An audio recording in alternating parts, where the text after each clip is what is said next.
On June 14, 1969, in the heart of the Great Smoky Mountains, a 6-year-old boy named Dennis Martin vanished into thin air. He wasn't alone. He was playing a game of hide-and-seek with his brother.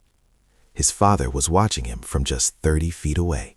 Dennis stepped behind a bush. He was supposed to jump out and scare his family in seconds, but Dennis never jumped out. Within 5 minutes, the most massive search in national park history began. But here is the part that defies logic, the part the FBI still can't explain. A witness 3 miles away reported a scream at the exact same time Dennis vanished. To get to that location, a 6-year-old would have to sprint through impossible terrain, across a river, and up a mountain at the speed of an Olympic athlete. Today, we are diving into the impossible timeline of Dennis Martin. This isn't just a disappearance, it's a glitch in reality. It was Father's Day weekend. The Martin family was at Spence Field, a wide-open grassy meadow. It's the kind of place where you can see for hundreds of yards. Dennis was wearing a bright red shirt. At 4:30 p.m., Dennis and his brother decided to prank the adults. Dennis went one way, his brother went the other.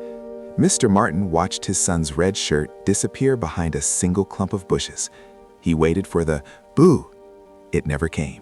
After just 2 minutes, Mr. Martin went to the bush. There was nothing. No footprints, no snapped twigs, no red shirt. In a panic, he ran down the trail calling his son's name. Within the hour, a mountain storm rolled in, dumping 3 inches of rain, washing away any scent for the tracking dogs. This wasn't a normal search. Within days, the U.S. Army Special Forces, the Green Berets, arrived. Why was the military involved in a missing child case? Because something happened 7 miles away that didn't make sense. At the exact time Dennis vanished, a man named Harold Key was hiking with his family miles away. He heard a sickening, blood-curdling scream. He looked up and saw a rough-looking man hiding in the bushes, carrying something over his shoulder. Here is the problem. The distance between where Dennis vanished and where Harold Key heard that scream is nearly 3,000 feet in elevation change and miles of dense brush. For a 6-year-old, or even a man carrying a child, to travel that distance in minutes is physically impossible. So, what happened in those missing minutes? There are 3 main theories that the Mideshef Mystery community has debated for years. Theory 1, the feral human theory. Some believe that deep within the Appalachian Mountains, there are wild men or feral communities. Did someone snatch Dennis and use secret mountain tunnels to move him miles in minutes? Theory 2, the predator. The park rangers officially blame a bear or a mountain lion, but a predator leaves a trail. A predator leaves a shoe, a scrap of a red shirt, or a footprint. None were ever found. Theory 3, the glitch.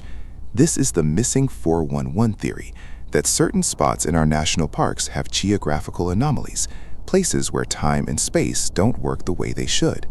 Did Dennis step behind that bush and simply end up somewhere else? The search for Dennis Martin lasted for months. It remains the largest search in the history of the Great Smoky Mountains. Thousands of people looked, but not a single piece of evidence was ever found. No red shirt, no shoe, nothing. Dennis Martin remains a ghost of the Smokies, a boy who stepped behind a bush and walked out of our world. But I want to hear from you. How does a child travel miles of mountain terrain in under an hour? Was it a kidnapping or something much darker? Let me know your theory in the comments. I'll be hearting the most logical ones. If you think the Dennis Martin case is strange, you need to see what happened to the hikers in the Dyatlov Pass. That story is even more impossible. Wait for next video.